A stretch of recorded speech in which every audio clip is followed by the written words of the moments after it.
Hi guys, it's Wolverine here, guys. Just come out of the EES session and absolutely fantastic. I'm all jacked up. I did the whole detoxification 5 times. I ended up going to the toilet. So it's incredible. Yeah, I just feel absolutely fantastic. And I do recommend it actually for anyone actually is trying to use that technology. It's one step before the medbed. So yeah. So the lady actually that owns it, she's in the group. So she can't wait actually for the medbeds to be released. She's going to start up a medbed clinic. Obviously, when the military actually release that, so she can't wait for that to happen. She's a beautiful person. All right, but moving on to the Intel guys, it looks like a Pentecostal group has already started. They're already sending out actually now certain leaders now actually to start now actually releasing those funds. Betsabel, who's the owner actually of the Pentecostal group, she's already, she has said that she'll be the first one in the world to release those funds. And looks like her prophecy is coming for real. Look like she'll be the first one. We all said that was going to happen this week, and I was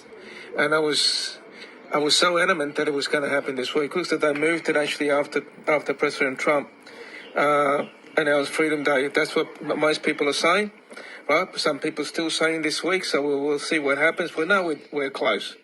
We know we're definitely close, guys, right? I want this to finish so much, right? So all you can do is just wait. Everyone's ready. I've spoken to all the wells. Everyone is ready. They're waiting now actually for that green light. Okay, private contracts are already done. They're ready. They're already been signed up and they're just ready to go. Okay, it's just waiting now actually to get that release for every certain platform. We are hearing in Colombia some people got paid. I can't confirm that whether people got paid or not, but that's what's coming across. You're saying that some people got paid. Maybe sovereign wells got paid, right? Obviously, when someone gets paid, they're not going to be mentioning it. They're going to be talking about it. All right, so all we can do is just wait, guys. All right, and hopefully this notification should be coming out any day. All right, but the good news are coming out from the Pentecostal group, so she'll be the first one in the world that she'll be releasing those funds out. All right, take care, guys. Have a beautiful day. Bye-bye. That there's at least one. Don't have much news. I had one more source, not 100% convinced, has reinforced or, confirmed that that there is at least one group that's received dollars but have yet to be allowed to distribute. It would be big. I was hoping to get more confirmations, but not for my people, so that drives me a little bit nuts.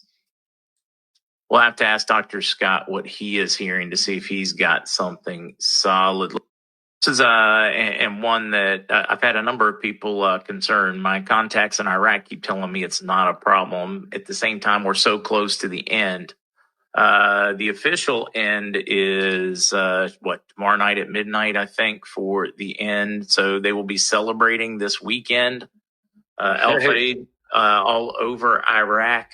It would be a wonderful time to unleash this thing, especially since press usually takes Saturday off. It's going to be a celebration. They really could hide this thing on Saturday easily. Just a thought. Not saying that's what's going to happen, just... At this point, what do you think that is preventing Iraq, CBI, or Trump and Treasury pulling trigger on the stage?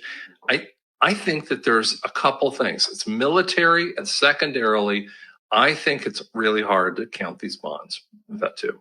So at this point, don't know for certain, but my best guess is somewhere around the $4 range. Do you care to make a guess, a gut shot at anything, or do you just want to leave that one lay right there? I'll just leave it lay because, again, we still have no clue on that. Where do I start? Representatives of the Iranian Supreme Leader in Iraq calls for mass marches tomorrow. They want folks to mass in Iraq in solidarity for Palestine. It's going to be curious to see if anybody actually does. This will be a great test to find out if there's still any what level of Iranian influence is left in Iraq. Looking forward to that. I am hearing that budget tables have gone to parliamentary members in Iraq. So now in their hands, we'll see where it goes from here. Don't have much news. I had one more source, not 100% convinced, has reinforced or, confirmed that that there is at least one group that's received dollars but have yet to be allowed to distribute. It would be big. I was hoping to get more confirmations, but not from my people, so that drives me a little bit nuts. We'll have to ask Dr. Scott what he is hearing to see if he's got something solid. Let's see what else might be going on out there. We already talked about Mr. Carney and his very, very strong words for the American people and for the Canadian people. All right, let's talk about where we stand on the rest of the story with the intel that we've been getting. A lot's been happening this week. A lot, especially since Tuesday. And, it's funny, I tend to start either with Iraq or with the bondholders, and I'll start with bondholders.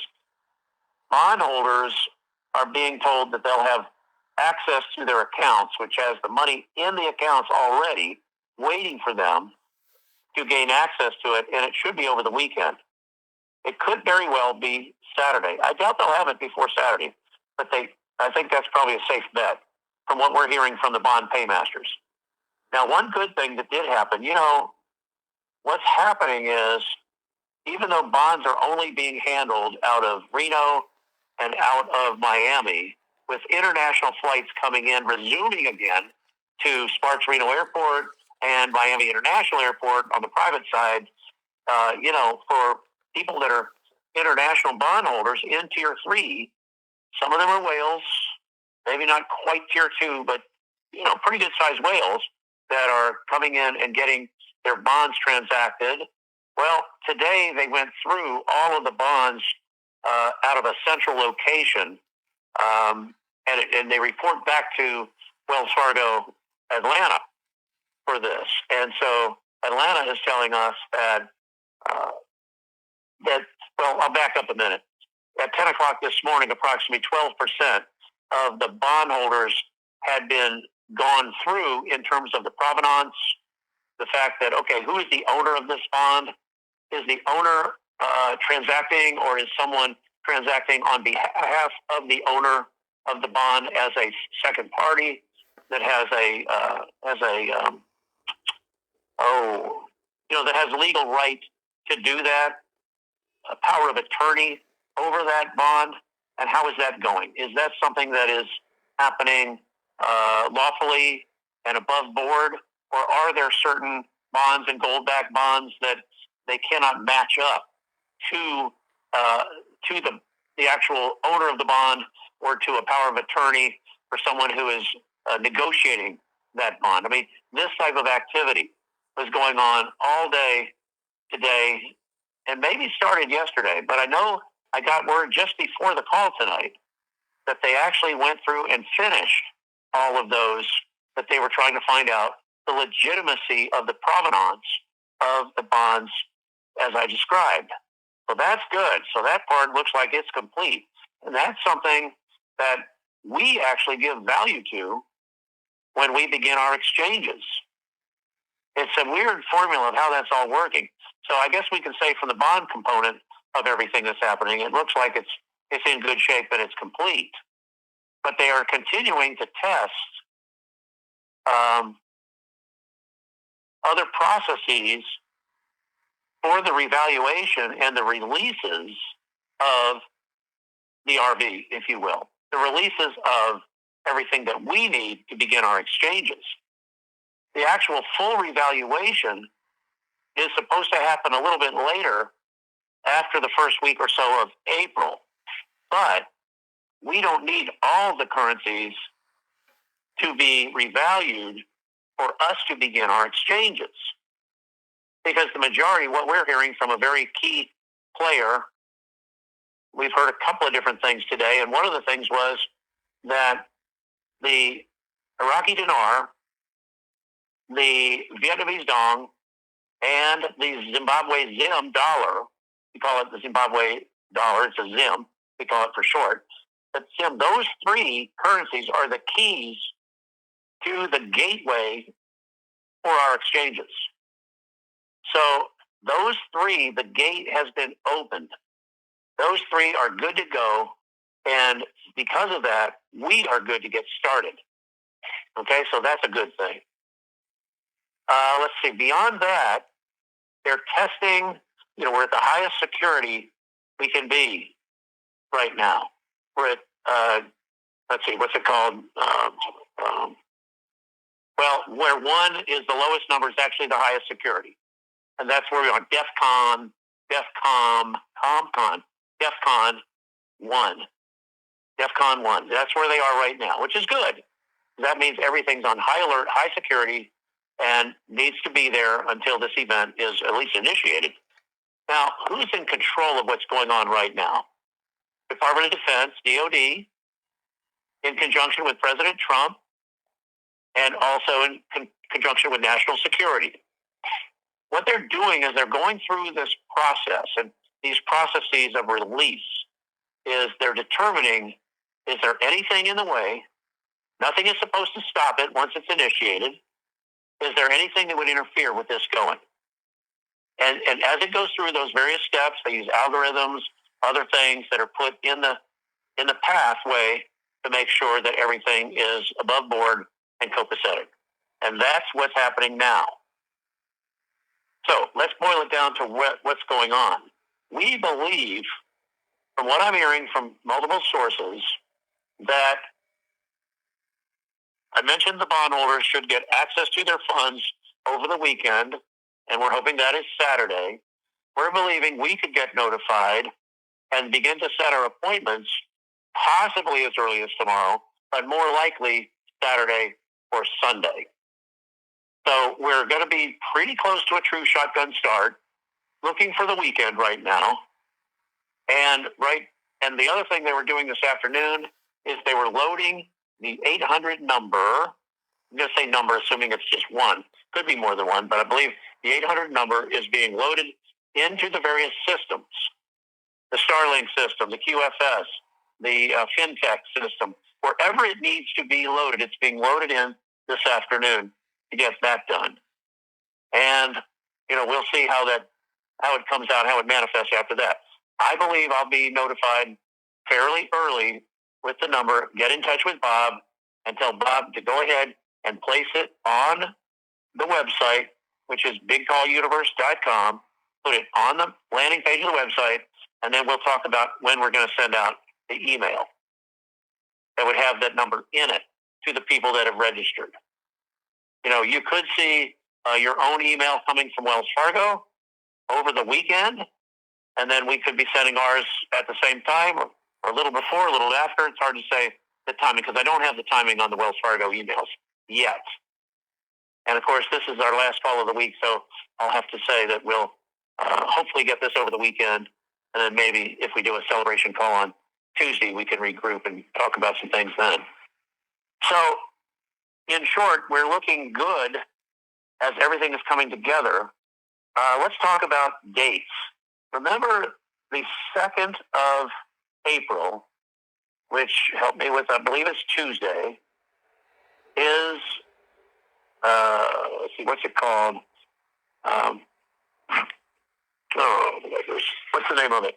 It's not Freedom Day, but it's like that.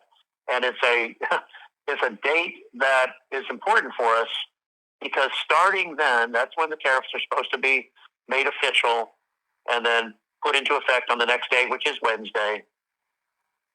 And Liberation you Day. think of the name. Thank you, got it, Bob. Freedom, liberation, pretty easy to go. Liberation Day is exactly right. Thank you, Bob. That's what it is. Liberation Day. And a lot of people think, well, that's when we're going to start. That's when the RV happens. That's when we think we're going to get started before that day. But Liberation Day is the day that the Doge checks and direct deposits are supposed to start. Because that week, that first week in April, is when that is supposed to happen. And in the month of April, not necessarily the first week, but in the month of April, we are supposed to see an increase in the Social Security payments that are going out. I don't know if it's going to go out as a separate payment or whether Social Security on the Wednesday, when everybody gets it, Wednesday of first, second, third, fourth Wednesday of the month, they might have it together where that will be increased on your regular Social Security day. Which, let's see, the first Wednesday would be the 3rd, wouldn't it? So it'd be what? The 3rd, the 10th, the 17th, and 24th. Those would be your 4 Wednesdays in the month of April. Okay? So we should see it. From what I'm being told from Social Security, we should see that in April. I just don't know if it's going to happen, like I said, on the 3rd, the 10th, the 17th, or the 24th. But we'll see. Keep an eye on that. Now, to deal with R&R, I've told you guys for 2 months now at least that R&R is going to happen for those of us who are exchanging at the Redemption Center. It'll be there, and it's probably an amount that they would put into our quantum account, but they're supposed to tell us what the amount is. They won't break the amount down. It'll be a gross amount, whatever it is, single lump sum payment for those of us who go in to redeem our Zim and exchange our currencies. So we'll have that when we go in. I'd rather have it separate, but that's how they're going to do it. Now, can you move that money? You can move money from your quantum account into your Wells Fargo primary or secondary accounts, and at some point you'll be able to set up other bank accounts that are connected to your quantum account, where you'd use your quantum card to move funds from that quantum account to your primary or secondary Wells accounts or to another bank account. My understanding was you could have up to 3 different banks associated with your quantum account. All right, so we'll learn more about that when we get there. Trying to think if there's anything else of value to us. So, R&R at the Redemption Center. Those checks or direct deposits starting on April 2nd. Yes, April 2nd is Liberation Day. And then, of course, we go from there in Social Security, probably on the Wednesdays, starting the 3rd. And we'll see how that works out. We'll see how that happens. And as far as the exchanges for us, it looks like we're going to get our notifications over the weekend and maybe even start Saturday or Sunday and go right through Monday. It's hard to say. Monday is still the 31st of March. So we still have a few days, in which case we could get started this month. I am not hearing that we will have to wait till the 2nd or 3rd to do our exchanges.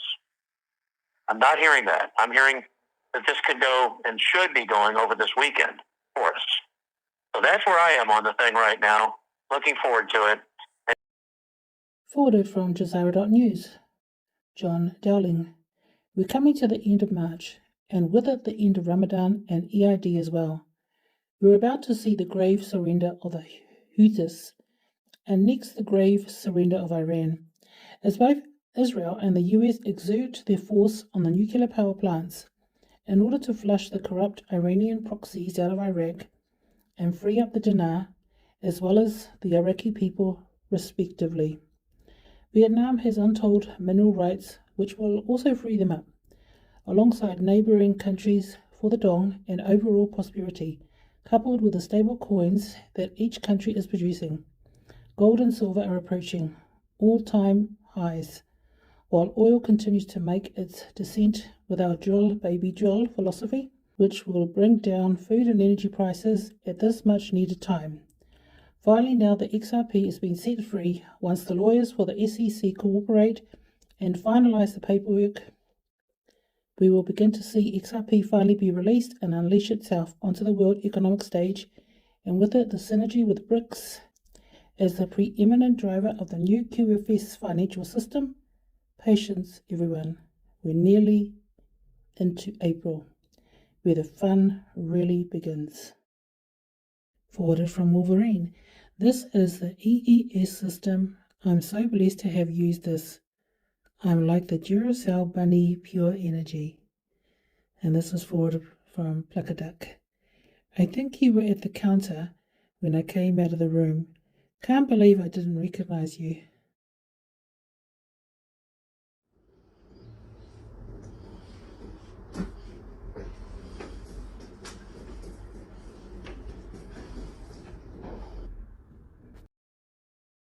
This is interesting. From King Arthur Fan on X. Ancient Hopi prophecy says when we see a blue swirling star in the night sky, the day of purification, Armageddon, will begin. Then the fourth age will end and the fifth age will begin. 5D Ascension. This was forwarded from Jeff. Serendipity. 19th Vice President of the United States of America. John F. Kennedy Jr. Check the date. February 11th, 2023, says the Vice President. Washington. We grew up in my family thinking that politics was a really fascinating way to spend one's career and a way to be involved in the issues of the day. And certainly my father and my relatives really loved all that. We want to make politics sort of entertaining. If it is entertaining, people are going to be interested in it. And if they are interested in it, they might think more about it and maybe involve themselves in some way down the line. We're trying to talk about politics and showcase it in a positive, different way. I think people like the idea. Sincerely, John F. Kennedy Jr., 19th Vice President of the United States of America. Says it right there. 19th Vice President of the United States of America. I thought I'd just go over some documents that has been recommended to take with you at your redemption appointment or when you go to a bank. This is contact information, personal information. Just do it on a Word document. Just your name, phone, address, email. If you have a trust, you don't need to worry about setting up a trust because the trust has to be under common law.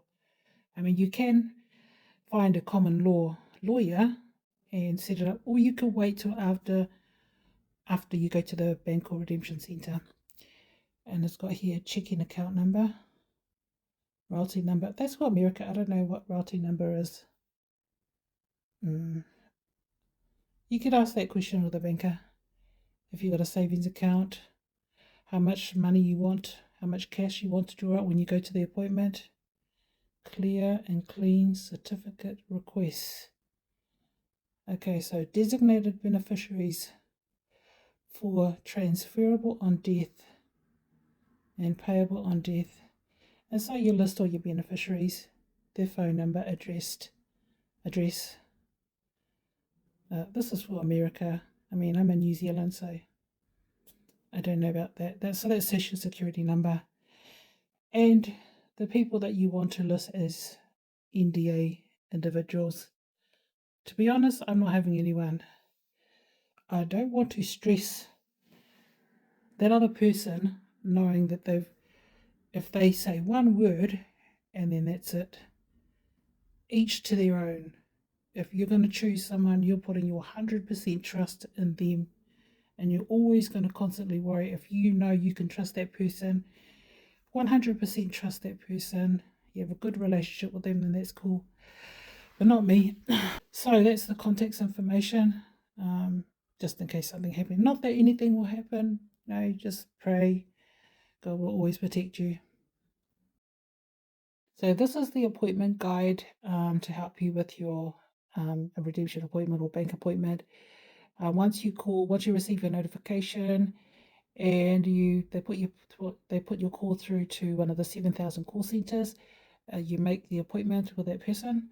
You make the date and the time and the location. Now, appointment checklist: driver's license, second photo ID, passport, etc., social security card, birth certificate, 2 recent utility bills, name and address, credit, debit card, blue ink pen, notebook, calculator. And I heard we're not supposed to take our phones in.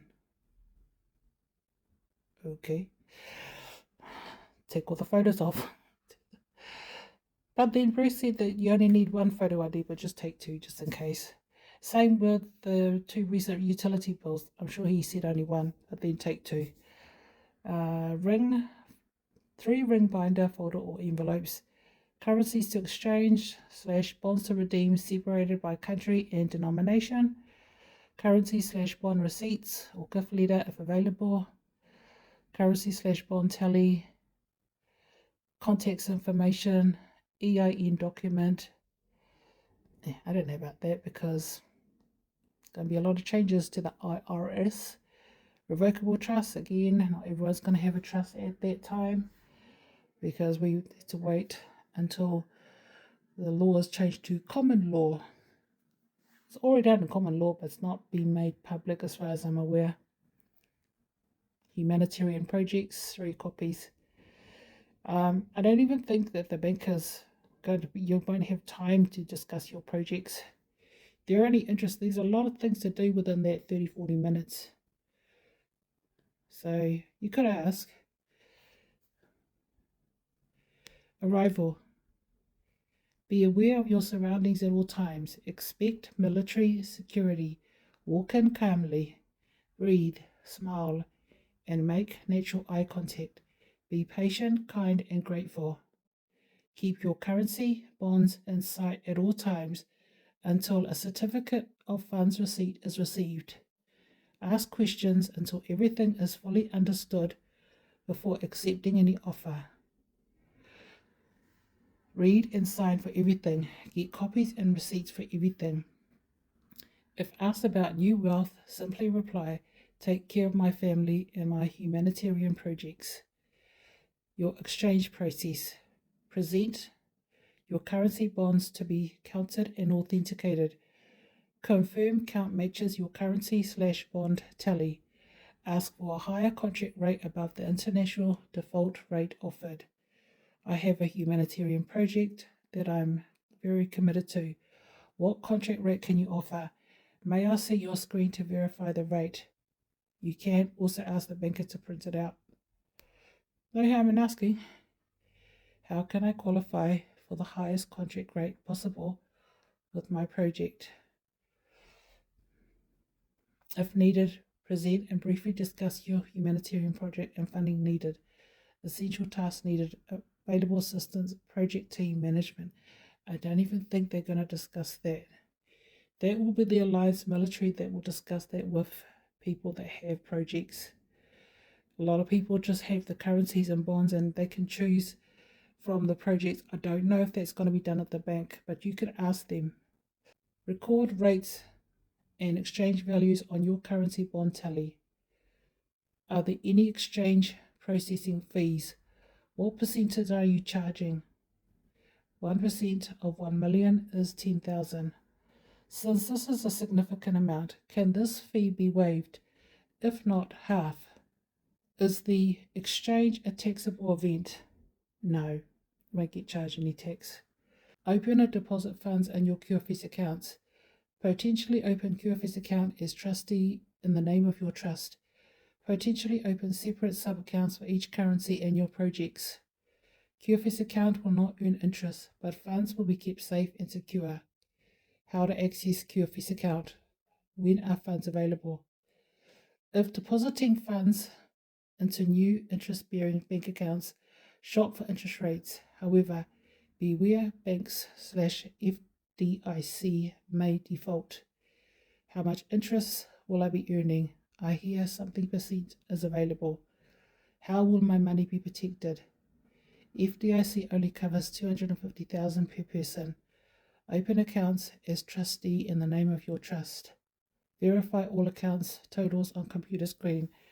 He's forgot to mention one of the first things we should ask, are you a tier 1 bank? Tier 1, it means they have gold in their vaults to protect against losses or bankruptcy. They should be Basel III compliant. They should know that. Request prior to leaving. TOD and POD forms for all your accounts. Add your designated beneficiaries. QFS debit, ATM card. I think Bruce said you can have a maximum of 3,000. Starter checks, deposit slip receipts, sign NDA copy. clean and clear certificates, accounts, balance info, business cards from everyone. Congratulations, walk out calm, cool and collected.